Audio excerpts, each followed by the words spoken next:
¿Qué tal? Buenas tardes. Bueno, vamos a hacer un taller más o menos parecido a lo que es un taller. En un taller se participa. Entonces, la idea que tuvimos con Marcelo es decir, no vamos a hacer una presentación formal de un PowerPoint tratando de decir nosotros lo que queremos mostrarles, sino que vamos a tratar de que sea al revés, de que las dudas que ustedes tengan y que nosotros podamos contestar va a ser mucho mejor para el intercambio. Así que simplemente eh, vamos a hacer una pequeña introducción con algunas de las preguntas que yo me haría, digamos, o que yo me hago. Y a partir de esto después lo dejamos abierto y empezamos a charlar un poco entre todos, a participar y a opinar sobre estos temas. Vamos a empezar con el tema de plagas, después Marcelo les va a decir algo de enfermedades. Simplemente para hacer un resumen de lo que puede llegar a ser esta próxima campaña, las plagas clave que podemos tener en el cultivo de maíz, que va a ser importante en esta campaña porque los números dan, porque no hay más semillas, por una serie de cuestiones. Entonces le vamos a dedicar más tiempo agrícola al cultivo de maíz seguramente este año. Orugas cortadoras, la cogollera, sin lugar a dudas, diatraea, la pongo acá porque está en la gatera y no sé qué es lo que va a pasar, y la chinche de los cuernos. Rápidamente, ¿qué pasó en los últimos 10 años? Lo más importante, creo yo, que pasó es que nos olvidamos de hacer tratamientos químicos en el cultivo de maíz. Entonces, hay que volver a empezar en ese tipo de cuestiones. Estábamos bastante acostumbrados, por lo menos en el norte de Córdoba, en los años 80, a pelear contra el cogollero hasta los 90. Bastante difícil. El tema de tratamientos era clave para el funcionamiento de los productos. Y eso prácticamente lo hemos olvidado. Tenemos muy buena tecnología de aplicaciones en soja, pero en maíz creo que estamos bastante deficientes. Eh, ¿Influyen estas plagas que yo hablé en el rendimiento? ¿Vale la pena tratarlas? ¿Hay datos que me certifiquen de que sí, tengo que gastar en productos o gastar en tecnología para poder controlarlas? ¿Quién sabe? A lo mejor algunos más que otros. Monitorear, que siempre ha sido un poco mi preocupación y mi pasión, cada vez, digamos, con mayor esfuerzo, con mayores superficies, tratando de llevar a la práctica, digamos, una agricultura un poco más pensada, un poco más planificada, en el sentido se aplica solamente cuando es necesario y si no tenemos una buena radiografía, ¿esto qué es? ¿Una inversión o un costo? En orugas cortadoras tenemos los datos de qué puede llegar a pasar esta campaña, sí, en distintas zonas, sobre todo en las zonas donde hay orugas cortadoras, desde el centro hacia el sur de Córdoba, oeste de Buenos Aires, norte de La Pampa, una zona endémica de orugas cortadoras. Estas herramientas sirven mucho para por lo menos guiarnos de qué es lo que va a pasar, de que no son iguales todas las campañas y de que podemos esperar más o menos. Sin embargo, esto nos está diciendo solamente una parte del panorama. Eh, las orugas cortadoras siempre han tenido este problema cuando hacemos tratamientos químicos, sobre todo algunos años. Dicen, no, acá hay algo que está funcionando mal. Hay resistencia en cortadoras, como hay resistencia en algunas otras plagas, capaz que en esta también, no sé. Esta va a ser la gran estrella, ya fue en años anteriores y va a seguir siendo, sin lugar a dudas, el cogollero del maíz, en función de que cambió algo. ¿Qué es lo que cambió? Cambió la plaga. Cambió la plaga. O sea, no, los materiales siguen siendo lo mismo, iguales, tal como salieron en un principio, los materiales son los mismos, pero cambió la plaga. Algo cambió en la plaga y hay que tomar medidas a partir de este año porque eh, se constituye en una plaga que nos habíamos olvidado y ahora es una de las plagas que va a estar presente con toda seguridad. La chinche de los cuernos, el año pasado fue un año de chinches, muchas chinches, más que otros años. Y esta se quedó a pasar el invierno y está en este momento en los lotes, está en los rastrojos. ¿Constituirá un peligro? ¿Será realmente importante hacer tratamientos para esta chinche? ¿Nos está influyendo sobre el rendimiento? A esta la menciono porque ocurrió algo en San Luis, ocurrió con los materiales genéticamente modificados a los cuales se empezó a atacar. Se circunscribió a eso hasta ahora, pero es un aviso. Hace muchísimos años que por lo menos en los maíces, en toda la zona núcleo, no hacemos tratamientos para diatrea. Y es todo un mundo absolutamente diferente a cualquier otro insecto. Hacer tratamientos químicos para diatrea es una cosa totalmente diferente. Entonces, o programas de manejo que son totalmente distintos. Entonces, no es una alerta para nada, no, se trata de que ocurrió. y que hay que empezar a vigilar, porque si ocurrió en una zona determinada, bueno, ya nos está diciendo, cuidado que puedo seguir avanzando sobre esto, simplemente para eso. Así que los dejo con Marcelo para que les dé un pequeño panorama así como preguntándonos algunas cosas, ¿no? Buenas tardes. Agradezco, por supuesto, la asistencia de ustedes y, por supuesto, a la empresa Dupont por la invitación. En enfermedades, el panorama que yo quisiera coincidir con Daniel es hacer una serie de interrogantes. Serie de interrogantes que de alguna manera a ustedes les va a servir si necesitan repreguntar o cuestionar sobre estas mismas preguntas algunos lineamientos relacionados con la protección vegetal, específicamente relacionados con las enfermedades. En primer lugar, ¿cuánto se pierde por las enfermedades de maíz? Debemos conocer verdaderamente cuánto se pierde para darle la verdadera dimensión de la importancia de estas enfermedades. ¿Cuáles son las enfermedades que mayor daño provocan? ¿Cuáles son las enfermedades que más deben interesar y por lo tanto uno debe priorizar en nuestras decisiones de manejo? ¿Cuál es la relación de las enfermedades de raíz, tallo, con las que existen en la espiga y en la semilla? ¿Hay algún vínculo entre estas tres patologías? ¿Serán que son los mismos patógenos presentes tanto en espiga, raíz y tallo y por supuesto en la semilla? ¿Por qué es importante priorizar la semilla, el tratamiento de semilla en maíz? ¿Cuál es el patógeno más frecuente que uno puede encontrar? Ciertamente la semilla ya viene tratada y por lo tanto uno se desliga mentalmente de inclusive de la pregunta de decir, ¿esta semilla tendrá algún patógeno? ¿Será efectivo el tratamiento químico en el cual yo estoy sembrando, que viene en la bolsa? Eh, ¿Cuál es en realidad la metodología que tienen ustedes para el monitoreo, si es que lo hacen? En general se visita el cultivo de maíz y cuando está emergido hay como una cierta comodidad de no volver y de revisar. Acá hay que entender que es imprescindible el monitoreo si se quiere ser eficiente en la protección vegetal. ¿Cómo recorre ese lote? ¿Cuántos números de plantas que saca? ¿En qué periodo fenológico comienza y en qué periodo fenológico debe terminar? Son todas preguntas, absolutamente todas preguntas. ¿Cómo cuantifica la roya común del maíz? ¿Cómo la cuantifica? ¿Le da número de plantas enfermas, número de hojas enfermas? ¿Utiliza alguna metodología específica, alguna escala? ¿O también algún número de pústulas que le permita tener una orientación de que ese es el mejor momento apropiado para tomar la decisión? ¿Cuáles son los fungicidas que se utilizan? ¿Cuáles son las dosis que se utilizan? Solamente preguntas estamos acá. No sé si este taller era de preguntas solamente, Julio. Nosotros nos dejamos las preguntas y nos vamos. Bien, el tizón del maíz, el tizón común del maíz, ¿cómo es la metodología? ¿Es diferente? ¿Cómo es la metodología para cuantificar estos síntomas? ¿Cuál es el momento para la aplicación? ¿Cuáles son los fungicidas? ¿Cuáles son las dosis? ¿Qué relación hay con el ambiente? Nosotros sabemos y empezamos a sospechar de que si decidimos hacer maíz tardío y hay híbridos que son susceptibles, muy probablemente esta metodología la tenemos que tener bien afinada para tomar decisiones porque es casi seguro que tengamos esta ocurrencia de esta enfermedad grave per se. ¿Por qué no se usan con mayor frecuencia maíz si los datos, inclusive de la red de ensayos, muestran que hay un impacto cuando las metodologías son bien aplicadas? Ayer estuvimos discutiendo con el grupo de Gustavo Duarte en el oeste arenoso, donde los paquetes tecnológicos muchas veces son más fácilmente adoptados que otras zonas y donde él ha demostrado el año pasado que la aplicación de fungicidas le generó un impacto en diversos ensayos de hasta un 10% en relación a un testigo sin aplicar. ¿Qué moléculas hay que utilizar? ¿Se recomienda aplicar fungicidas en ausencia de enfermedades? ¿Por qué? Si los fungicidas solo se mueven hacia la punta, se dice que también los fungicidas contribuyen a disminuir las pudriciones de raíz y tallo. Seguimos con las preguntas.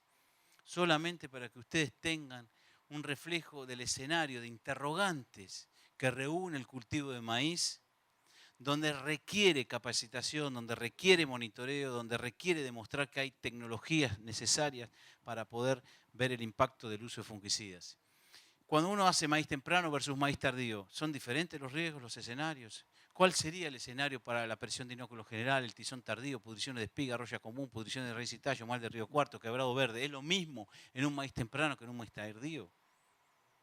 ¿O uno debe tener un riesgo diferencial de acuerdo al híbrido y de acuerdo a la fecha de siembra?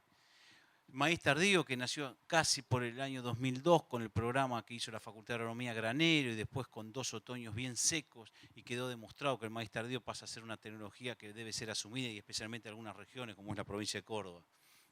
Bacteriosis, son importantes, causan daños, tienen relación con el híbrido y con el ambiente, y si la tienen, ¿por qué?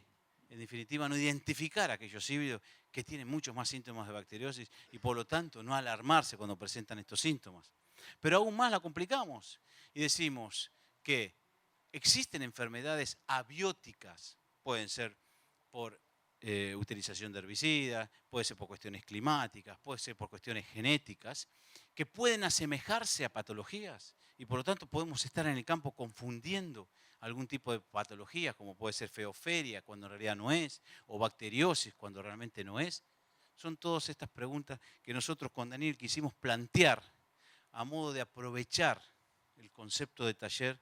Y ahora entonces sí, ustedes tienen la palabra, ustedes tienen la posibilidad de preguntar, discutir y en conjunto analizar. ¿Mm? Perfecto, excelente. El emergente se llama. Empieza uno y después van a empezar todos, ojalá. Arranco por el ingeniero Igarzábal. Sur de Córdoba, hace unos años hubo un ataque, varios, no me acuerdo si son 4 o 5 campañas, un ataque grande de chinche de los cuernos. Últimamente no pasó, pero bueno, como usted dijo, venimos con chinche del año pasado, de la campaña esta pasada. Tenemos buenas condiciones de humedad y hay intención de siembras tempranas. Por más que hayamos hecho un buen control de maleza, o sea que el lote lo estamos manejando bien, a la redonda es muy probable que aparezcan las chinches por más que en nuestro lote hagamos bien las cosas. ¿Qué recomienda hacer ante esa situación? Sí, la situación es bastante particular este año, a diferencia del año pasado, digamos, donde este entorno no se veía tan claramente como este año, porque hay chinches dando vuelta alrededor de los lotes, en los trigos encontramos chinche de los cuernos en este momento. Por lo tanto, creo que cuando se siembre el maíz van a colonizar los lotes de maíz este año más que años anteriores. Yo creo que la primera prevención que hay que tomar en este caso es confirmar la presencia. Es una chinche que se mueve bastante, ¿no? Comparada con otras chinches, tiene capacidad de... ¿Y cuánto significa mucho? Significa, puede moverse, digamos, de un lote a otro 500 a 1000 metros. Puede moverse 1 kilómetro sin ningún tipo de problema la chinche de los cuernos, a diferencia de otras chinches que se mueven bastante poco entre lotes. Entonces, si hacemos, digamos, un scouting, si hacemos alrededor en la zona, sabiendo que hay chinches de los cuernos, la primera prevención es curar semilla. Esa es la primera. Pero curar semilla significa curar semilla. O sea, no significa, no, pero ya la trae del semillero. Bueno, la dosis de insecticida que pueda traer, sobre todo si es neonicotinoide, si llega a ser clotianidin, no es una dosis que alcance para controlar chinche de los cuernos, en el sentido de que va a picar, va a seguir viva a pesar de que haya ingerido el insecticida, va a picar otra planta, va a picar otra y otra, capaz que se muera al final, pero se va a morir feliz porque picó muchas plantas. Entonces, lo que hace falta con una prevención importante para chinche de los cuernos es hacer un buen curado con una dosis que sirva, digamos, para que en la primera picadura tengamos nosotros efectos de mortalidad en la chinche. Existen, digamos, estas dosis están puestas, tratando con tiametoxan, es exactamente lo mismo, digamos, es un metabolito en el tiametoxan, el clotinidin, es exactamente el mismo producto. Entonces, con toda seguridad que vamos a poder manejar la primera infestación de esta manera. Y claro, hay que seguir esta evolución, y si la infestación, como hace 4 o 5 años pasó, es muy alta, casi seguro que va a haber que hacer algún tratamiento posterior. Pero esta primera prevención puede salvarnos de las otras. Entonces creo que esa es la primera prevención para este año. Sí, esta pregunta no sé si es para vos, Daniel, pero si la sabés, mejor. Me parece que es una pregunta más para la empresa, en este caso para Julio, que se refiere concretamente al cultivo de maíz, la plaga Spodoptera. Sabemos que para controlar esta plaga hay que hacerlo antes de que se introduzca dentro del cogollo, ¿no? En lo posible. Y la dosis de registro me llama la atención, es casi 3 veces la dosis registrada en soja, siendo que la canopia es 3 veces menor. Concretamente, ¿tienen resultados de ensayos que a 30 centímetros cúbicos por hectárea podamos controlar Spodoptera en maíz?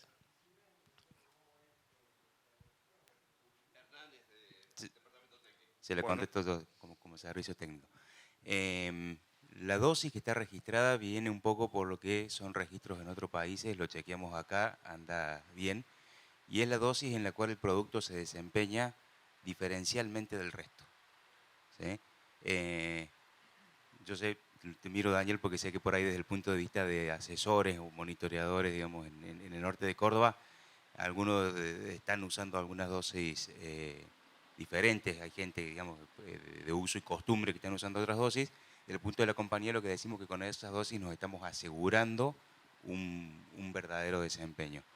Hay ensayos hechos con diferentes dosis y los resultados son de buen control y un poco menos de persistencia. No sé si aclaré.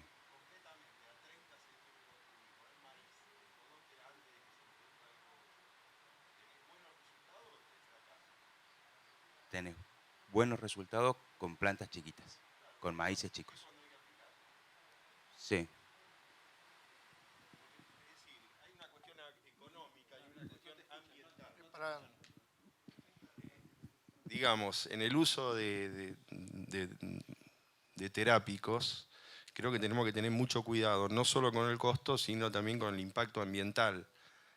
¿Eh? Y por eso te digo de tratar de usar la menor dosis posible, ¿no? Entonces Sí, me llamaba la atención que la dosis es el triple de la misma plaga para otro cultivo como soja, siendo que la canopia es muchísimo menor. como concepto general, sí. En realidad, desde el punto de vista de cuándo hay que tratar el maíz, hay que tratarlo cuando tenga presión de plaga. Muchas veces se da con 3 hojas, con 4 hojas, con 5 hojas. También estamos viendo necesidad de tratamientos hasta espiga.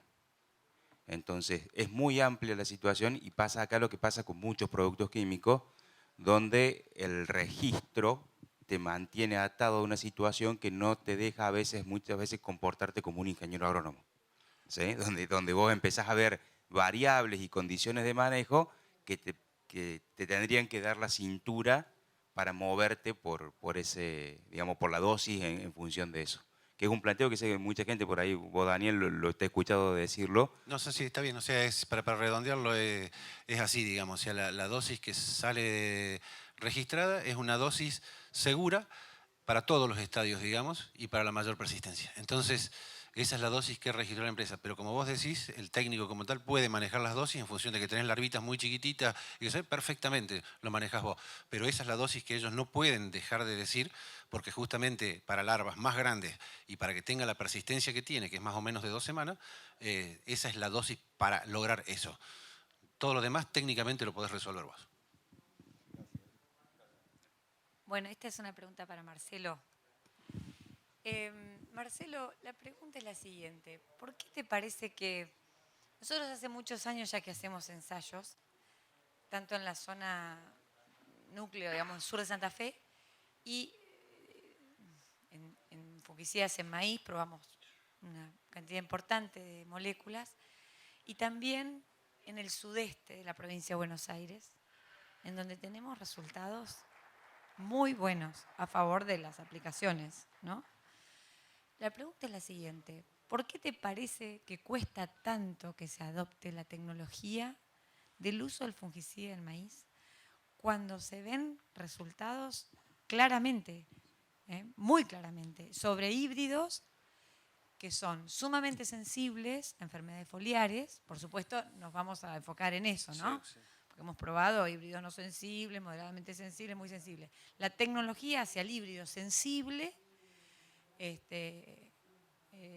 digamos, a enfermedades foliares, puntualmente a roya y a tizón también, y que no adoptan, no se puede adoptar la tecnología. ¿En qué estamos fallando?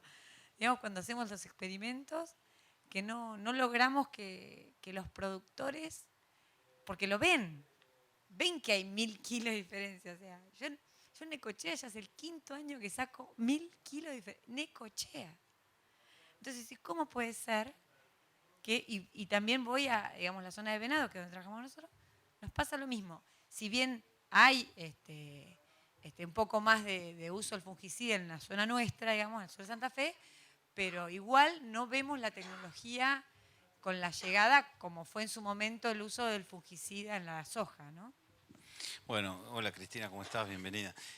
Sí, yo coincido también con vos. Hay una dificultad en entender por qué hay falta de adopción de fungicidas en el cultivo de maíz. Pero también hay una dificultad para entender por qué no hay una adopción de la tecnología de fungicidas para el cultivo de soja en el sudeste. Porque hay problemáticas en el sudeste de soja y lo que se espera para uso de fungicidas en soja no es lo correcto. Entonces yo pienso que para mí, en primer lugar, el cultivo de maíz es un cultivo que al productor relativamente le es caro. Entonces creo que hay una dificultad también de pensar en años difíciles económicos como fueron estos, que coincidió con el lanzamiento de los fungicidas en maíz, de buscar nuevamente un plus más de poner dinero sobre el maíz. Y eso me parece que eso también haya dificultado. Entonces priorizan el uso fungicida en el sudeste para trigo y cebada y por lo tanto la soja la relegan. Y por otro lado en el norte priorizarán para soja y no tanto para lo que es el maíz, aunque en maíz hay mayor adopción. Ciertamente para mí entonces es una tarea mancomunada, tanto de los fitopatólogos, las empresas, los técnicos, para demostrar, primero, que hay una metodología para medir enfermedades y tomar decisiones, y segundo, para evaluar ese impacto que generalmente es positivo, como vos decís. Para roya tendremos un 10%. En tu zona, básicamente, del Necochea, habrá sido roya común, más o menos 10%. Ahora, cuando hablamos de tizón, la tecnología del uso de fungicida es mayor ahí, especialmente porque el tizón es destructiva, donde los daños pueden ser de 40, 50, 60 y hasta yo he visto lotes perdidos. Entonces, cuando uno va a la provincia de Córdoba, en general, el objetivo del control de fungicidas en maíz, depende del híbrido, por supuesto, porque hay una gran variabilidad, es el tizón fundamentalmente, y ahí la adopción es casi adosada, que ya es un maíz tardío, que las condiciones ambientales son distintas porque es un maíz tardío, y por lo tanto el peligro del híbrido asociado con la presencia del tizón requiere sí una adopción de fungicida. Aún así, en la provincia de Córdoba, yo creo, por lo que yo los lotes que he visto, hay dificultades para definir el momento de aplicación y muchas veces llega tarde a la aplicación y por lo tanto no se ven tampoco los rendimientos que se deberían esperar por el uso de fungicida. Ok, vos decís que es netamente económico, digamos. No, creo que hay una serie de motivos. Por ejemplo, el comienzo del mercado de fungicidas en maíz coincidió con un mercado de maíz difícil, deprimido, políticamente complicado, ahora, económicamente complicado, y además es un cultivo caro si uno se lo compara con soja. Técnicamente... Entonces, ello ya es motivo de que se piense dos veces una aplicación de fungicida. El segundo punto, yo creo que falta aceitar y capacitar el monitoreo en el cultivo de maíz, tanto para insectos como para enfermedades. Generalmente se entra a un cultivo de maíz, 70.000 plantas, 80.000 plantas, 14, 12 hojas de 60 centímetros cada uno, es entrar a un laberinto en pleno calor, lleno de alergia, uno no quiere salir espantado, no quiere hacer ningún monitoreo de nada. Entonces hay también dificultades de todo tipo, entonces tenemos que identificarlas y darle prioridad. Yo pienso que la cuestión económica en el momento que estaba el maíz, este año va a ser distinto, este año es distinto. Este año está faltando maíz, hay situaciones que ya han liberado de retenciones, hay una expectativa diferente y esperemos que justamente este tipo de talleres sirva para empujar lo que vos decís. Porque incluso los genetistas nos acompañan con este manejo. Porque hace muchos años, tal vez el genetista no asumía, o vos coincidirás conmigo, tal vez no decía que la roya podía ocasionar pérdidas o no lo tenía tan en cuenta. Sí. Hoy los genetistas, los breeders, nos acompañan con esta tecnología. Seguro, sí. Así que bueno, ¿para qué? No, vos.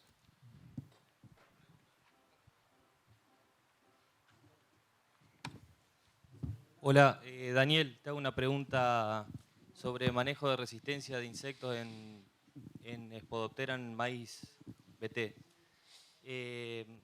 ¿Cómo ves para una estrategia de manejo de resistencia aumentar el área de refugios y sacar del mercado ciertas proteínas BT que comparten eventos apilados, como puede ser, por ejemplo, el Herculex y BT11, que están en PowerCore y en Viptera 3?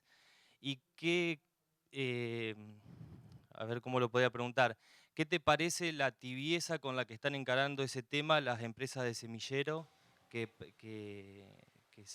y sobre todo pensando en soja BT, como que ahora se están enfocando un poco tarde en maíz y estamos viéndola pasar en soja también?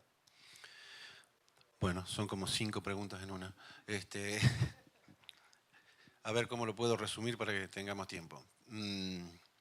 Primero, es difícil hablar del manejo de la resistencia cuando no sabemos hablar del manejo de plagas simplemente en el cultivo de maíz, porque recién comentaba que no tenemos prácticamente experiencia en lo que es aplicación. Y cuando estamos viendo resultados de los que se han hecho en la última campaña, veo los resultados de ensayos con cono hueco, con abanico plano, y con cono hueco me da muy bien, pero si voy en una dirección y si lo hago transversal me da exactamente lo opuesto que con el... No tenemos datos concretos de cuál es una aplicación eficiente para cogollero, tratando de penetrar el cogollo con aceite, con coadyuvante, sin esto, con lo otro. No tenemos todavía, no sabemos cómo manejar cogollero químicamente en el maíz. No tenemos precisiones todavía, falta absolutamente investigación. Sabemos bastante de aplicación en soja, pero en el maíz casi no sabemos nada. Primero. Después vamos a tener que manejar la resistencia. Y para manejar la resistencia es una cosa absolutamente distinta que empieza por toda esta cuestión que estamos hablando, que estás diciendo vos, del tema de los refugios. Cuando nunca hay muchos refugios, vamos a empezar a manejar refugios. La verdad es que sí, es que cuando más tendríamos que manejar refugio, es decir, algunos dicen, che, pero si ya está la resistencia instalada, ¿para qué vamos a hacer refugio? Vamos directamente con el cultivo, hagamos tratamiento sobre el cultivo.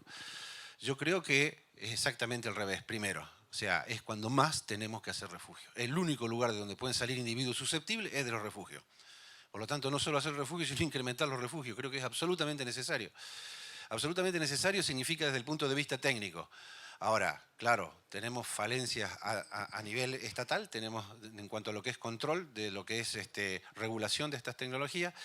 Creo que tenemos falencias en cuanto a lo que es lo que fue, digamos, en las empresas, en la forma en que se vendieron estos productos, que se empezaron a vender casi como de plástico, y que realmente las mismas y las propias empresas no cuidaron sus propios productos.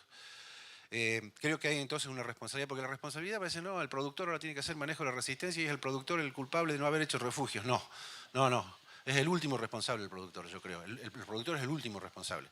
Hay responsabilidad del Estado y hay responsabilidad de las empresas. Primero, después, al último, el productor hizo lo que podía hacer y nada más que eso. O sea que las responsabilidades son distintas. En cuanto a lo que es el uso de las tecnologías, primero, aumentar el refugio, seguro, digamos, desde el punto de vista teórico por lo menos, es eso así. Segundo, lo que discutíamos y llegó algún problemita en la charla de la mañana, los refugios integrados en las bolsas, como una tecnología que se está vendiendo en este momento y que desde el punto de vista científico ha sido destrozada, es decir, no tiene ningún sentido para cogolleros. Si me hablaran de diatrea o de alguna otra, posiblemente sí, pero para cogollero el refugio integrado no tiene sentido por la forma de oviposición, la dispersión alrededor de las plantas, se diluye absolutamente el efecto de pelear contra la resistencia. Los refugios tienen que ser en bloques y no integrados. Eso desde el punto de vista técnico no tiene... es irrefutable, digamos. Y con el hecho, la última pregunta, que es la más difícil porque es una pregunta que te la tendrían que responder las empresas, digamos, y no yo, el hecho de sacar ciertos tipos de genes del mercado, con algunas empresas que se van a quedar sin materiales o que tienen que volver sus semilleros a reciclarlos prácticamente a cero, no va a ser posible. Puede ser si las empresas se ponen de acuerdo en una estrategia al mediano plazo, pero no para las próximas campañas. Existe ya creado en Argentina a partir de este año lo que se llama el IRAC, que es el Comité de Resistencia contra Plagas y Organismos Genéticamente Modificados. Acá en Argentina, por primera vez, está dentro de CASAFES, pero por lo menos, vos decías, demasiado tibio. Bueno, a lo mejor reaccionaron tarde, pero en este momento se están nucleando las empresas y están viendo de qué manera poder empezar a transmitir esto de lo que es el manejo de la resistencia con la experiencia en otros países.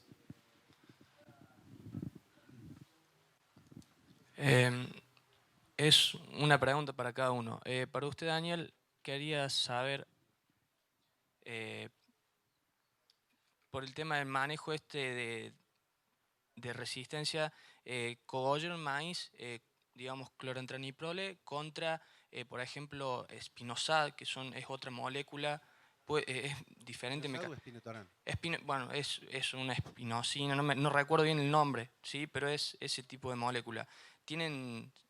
Sirven para, digamos, rotarlas de un año a otro o dentro del ciclo del cultivo, porque a lo mejor hay veces que se tienen más de dos generaciones. Muy bien, a ver, rápidamente. Vos estás hablando de los dos mejores productos que hay en el mercado en este momento para el manejo de cogollero en cuanto a lo que es persistencia. Uno es Rynaxypyr y el otro es Spinetoram, que no es el Spinosad, sino que es el Spinosad que tiene alguna tuñadita, digamos, que dejan de hacerlo insecticida puramente biológico de la fermentación de una bacteria, sino que tiene algún agregadito ya más sintético. Pero en definitiva es muy parecido. En cuanto a lo que es la performance, lo hemos probado en muchos ensayos y la gran diferencia es que en cuanto a lo que es la persistencia del producto, en Rynaxypyr dura 14 días y el Spinetoram 2 semanas. Entonces, muy a la par, muy bien los dos productos, son los dos mejores productos que se destacan. Y lo más importante de todo es que dos muy buenos productos pueden usarse en la rotación de activos sin ningún tipo de problema. Entonces, eso es lo que hay que atender con el tema de resistencia. Hacer los refugios y después el segundo punto que hay que empezar a manejar es la rotación de activos para evitar que los insecticidas creen resistencia. Ahí tenés dos muy buenas alternativas. El Spinetoram, por un lado las espinocinas y por el otro lado las diamidas como las espinocinas. Muy buena alternativa para la rotación. Gracias. Y Marcelo, de acuerdo a la pregunta que usted mencionó ahí, manejo preventivo de tizón en maíz, o sea, aplicación preventiva de tizón. ¿Hay resultados, digamos, de eso o cómo? Esa es una buena pregunta, no sé si se escucha. Es una buena pregunta la que haces porque primero habría que cuestionar y preguntarse qué sería una aplicación preventiva. Supongo que vos lo querés decir en el marco de que no hay síntomas. Exactamente, como se plantean las enfermedades de fin de ciclo en soja, ese tipo de... Sí, pero las enfermedades de fin de ciclo en soja están presentes, tienen una latencia larga y entonces no son preventivas. Además de ser preventivas, eventualmente son también curativas y lo que dispara la aplicación son las lluvias. O sea, es más complejo el tema de la soja. En el caso de tizón, como fitopatólogo y como la escuela en la cual yo me formé, no soy partidario de hacer aplicaciones en ausencia de la enfermedad, excepto algunas enfermedades que sí sabemos que van a ocurrir ante determinadas condiciones ambientales, como puede ser el fusariosis de trigo, el mildiu de la vid, etcétera, o tizón de la papa. En este caso particular, nosotros tenemos que aprender a pensar de que la eficiencia de los fungicidas está ligada al monitoreo, y el monitoreo en la búsqueda de algún umbral. Un umbral es una cantidad de enfermedad en la cual nos obliga, ya no toleramos más esa enfermedad y debemos hacer el control químico. Para tizón es 1 centímetro promedio en la hoja de la espiga, la de arriba y de la de abajo. 1 centímetro. No podemos pensar en número de lesiones, porque este patógeno no crece tanto como número de lesiones, sino que crece más por extensión, por longitud, por ancho, y por lo tanto nosotros debemos medir fundamentalmente la longitud. Si una lesión sola tiene 3 centímetros y no hay lesiones en el resto de las 3 hojas, y por lo tanto estamos en el umbral, por más que haya una lesión. 3 centímetros dividido 3 es 1 centímetro y se debería aplicar. Esa sería la mejor recomendación. Porque, ¿qué sucedería? Si vos haces una acción preventiva en ausencia de la enfermedad y después no se dan las condiciones, o por lo menos no se da la presencia de la enfermedad, esta aplicación es una bomba de tiempo que finalmente en lugar de activarse se empieza a desactivar, que es el periodo de protección que se pierde. Ese periodo de protección que se pierde es pérdida también de dinero, y más en maíz. Por eso no recomendamos aplicaciones preventivas, sí recomendamos monitoreo y seguimiento del umbral.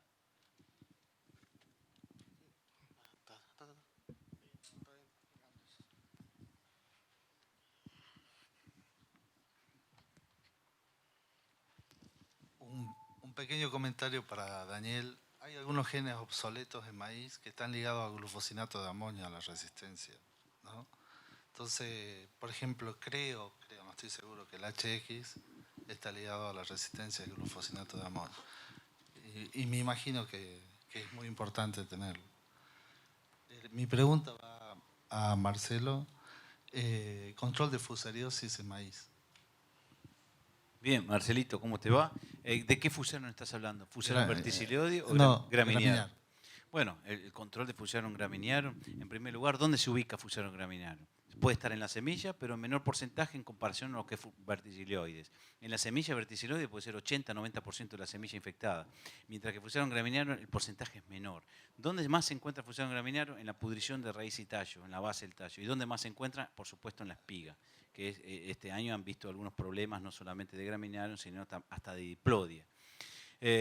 Todo lo que tenga que ver con el control desde la semilla Fusarium graminearum, en primer lugar, En segundo lugar, todo lo que tenga que ver con la disminución de la pudrición de raíz y tallo, y ello tiene que ver con el control de las enfermedades foliares. Y aquí había una pregunta, ¿cómo fungicidas foliares disminuyen la intensidad de pudrición de raíz y tallo? Si ningún fungicida foliar viaja hacia la raíz. Lo que hace es justamente que los fotosintatos que se tienen que formar en las hojas verdaderamente se formen y no haya entonces necesidad de removilizar los hidratos de carbono que están en la base del tallo. Fusarium graminearum, como tantos otros patógenos que están presentes en semilla y suelo, son patógenos que aprovechan una debilidad de la planta, en este caso la base del tallo, por la removilización y comienza. Entonces, evitar la posibilidad de removilización de hidratos de carbono para control de fusión graminar. Y el tercer punto, que no es menor, en general el cultivo de maíz se tiende a postergar su cosecha, su recolección, en muchas oportunidades. Y nosotros lo que hemos visto que cada día de retraso que hay de cosecha, el aumento especialmente de Fusarium, no solamente en ese caso de Graminearum, sino también inclusive de las micotoxinas asociadas, es mayor a medida que se retrasa la recolección. Entonces yo pienso que ante determinadas situaciones ambientales críticas es recomendable recolectar el maíz lo más pronto que se pueda y en algunos casos donde hay riesgo inclusive de diplodia, adelantar esa cosecha. Posteriormente, las otras medidas de manejo que tienen que ver con la siembra opuesta a la dirección del viento, predominante, y algunas otras más. La bibliografía, hay muy poco de control químico para la fusariosis de Graminearum en la espiga. Y muchas veces no hay buena efectividad de control, se trata de una espiga donde está envuelta con chalas, muchas veces las chalas están muertas, hay poca movilidad, poca protección del fungicida que llega. Se han probado distintos productos, hay algunos, pero son resultados erráticos. No hay una adopción clara para controlar Fusarium en la espiga a través de fungicidas foliares o aéreos. Gracias.